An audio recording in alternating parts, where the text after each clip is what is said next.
hukuman badan harus dilakukan, tapi juga dengan hukum kebiri itu penting. Harus ada efek jera bagi orang-orang yang melakukan tindakan cabul, apalagi terhadap anak-anak didik kelas 1 SD, coba bayangkan. Itu berumur masih 6 sampai 7 tahun.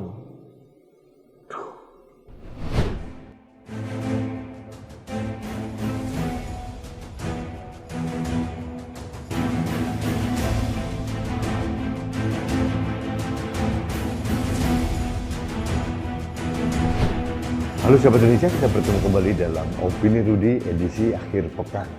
Sahabat Indonesia,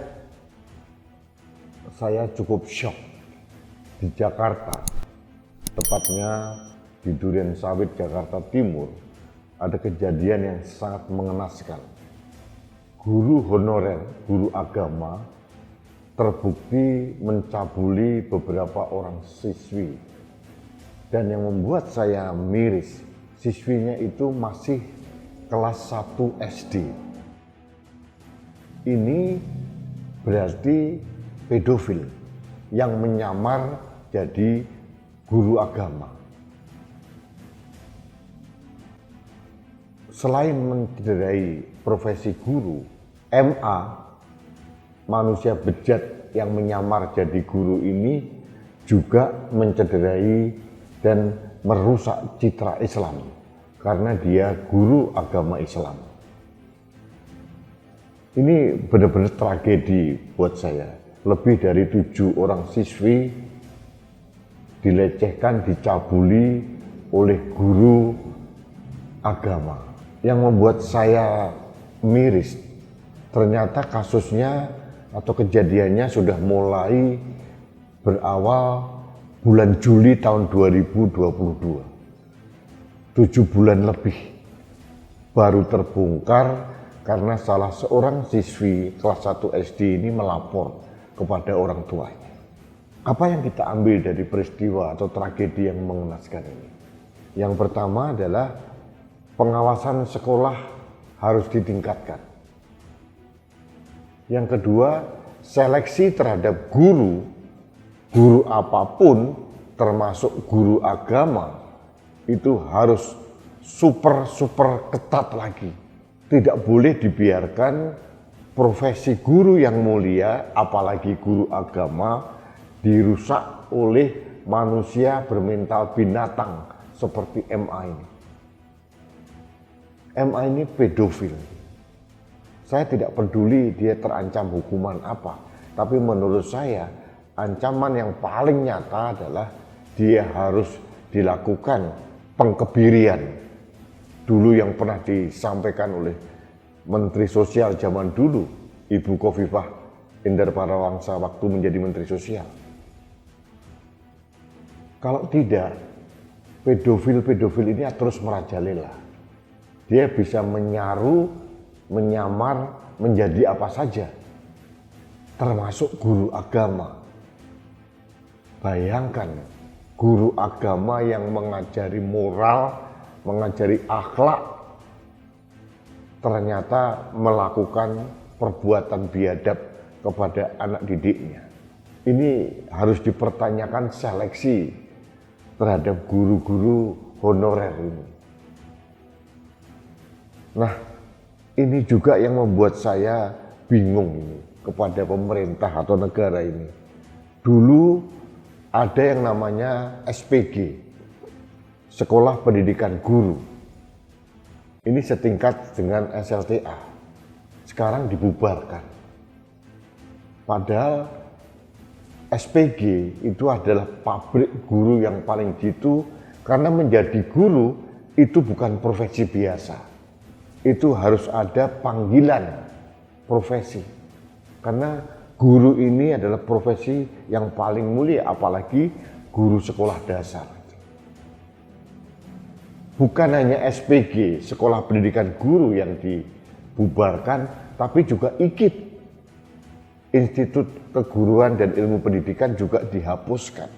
Padahal IKIP juga merupakan pabrik guru-guru yang potensial.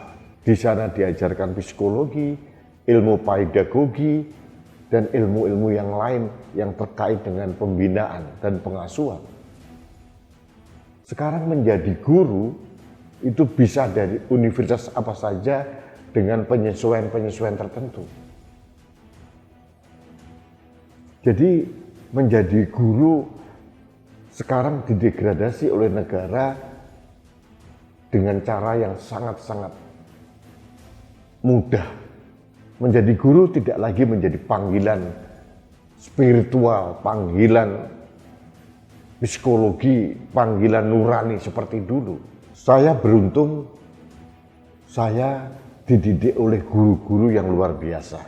Mereka jebolan dari Sekolah Pendidikan Guru atau SPG, dan pada saat saya SMP dididik oleh guru alumni dari IKIP. Panggilan profesi sebagai guru yang mulia itu teruji. Sekarang tidak lagi. Jadi ini menjadi semacam refleksi juga pada pemerintah. Apakah kita membiarkan kejadian-kejadian ini akan terulang kembali? Jadi saya agak jauh menarik tentang profesi guru, karena ini menjadi kegalauan saya. Karena guru sekarang dari profesi apa saja, dari pendidikan apa saja, asal ada penyesuaian-penyesuaian, bisa jadi guru. Guru tidak lagi menjadi panggilan dan tidak dipersiapkan dari awal. Bayangkan kalau guru zaman dulu dari SPG, Sekolah Pendidikan Guru, sudah dilatih. Nanti kalau dari SPG kemudian dia bisa beranjak ke IKIP, itu panggilan jiwa sebagai seorang guru itu sudah terasah dan teruji sekian tahun. Sekarang tidak. Guru hanya menjadi profesi panggilan terakhir kalau sarjana S1 dari manapun tidak diterima di pekerjaan di tempat-tempat lain, lalu mendaftar jadi guru. Dengan adanya penyesuaian-penyesuaian. Nggak cukup seperti itu. Nah, kembali kepada tragedi guru honorer yang bernama MA ini manusia ini memang manusia bermental binatang. Kita harus melawan para pedofil-pedofil, karena jangan sampai generasi muda, anak-anak muda, tunas-tunas muda bangsa ini dirusak oleh orang-orang seperti MA ini. Karena traumanya itu luar biasa. Impact-nya itu sangat luas sekali. Jadi ini mempengaruhi tumbuh kembang di anak sendiri. Sahabat Indonesia, ini merupakan kegetiran yang saya sampaikan dalam Opini Rudy kali ini karena saya prihatin. Begitu banyak kejadian-kejadian guru agama, guru ngaji, pengasuh pondok pesantren melakukan kegiatan-kegiatan pencabulan kepada anak didiknya. Ini benar-benar memprihatinkan.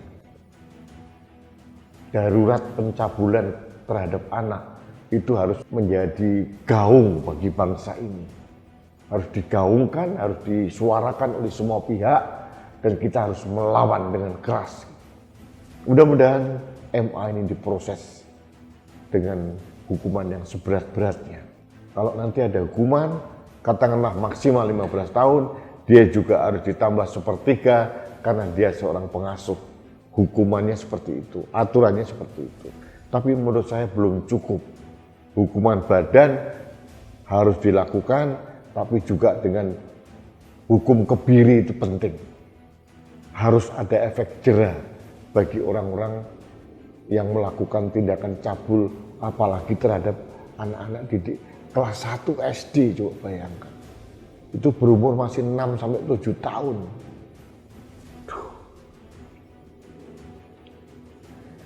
Baiklah sahabat Indonesia, demikian opini saya. Mudah-mudahan kejadian ini kejadian terakhir di Indonesia. Jangan sampai anak-anak kecil kita, tunas-tunas muda bangsa, rusak gara-gara moral seorang pengasuh, apalagi guru agama. Ini berbahaya. Jadi sekali lagi saya menyarankan seleksi penerimaan guru honorer juga harus diperketat, seleksi guru agama juga harus diperketat sehingga tidak merusak citra guru yang mulia dan tidak merusak citra agama Islam yang mulia juga.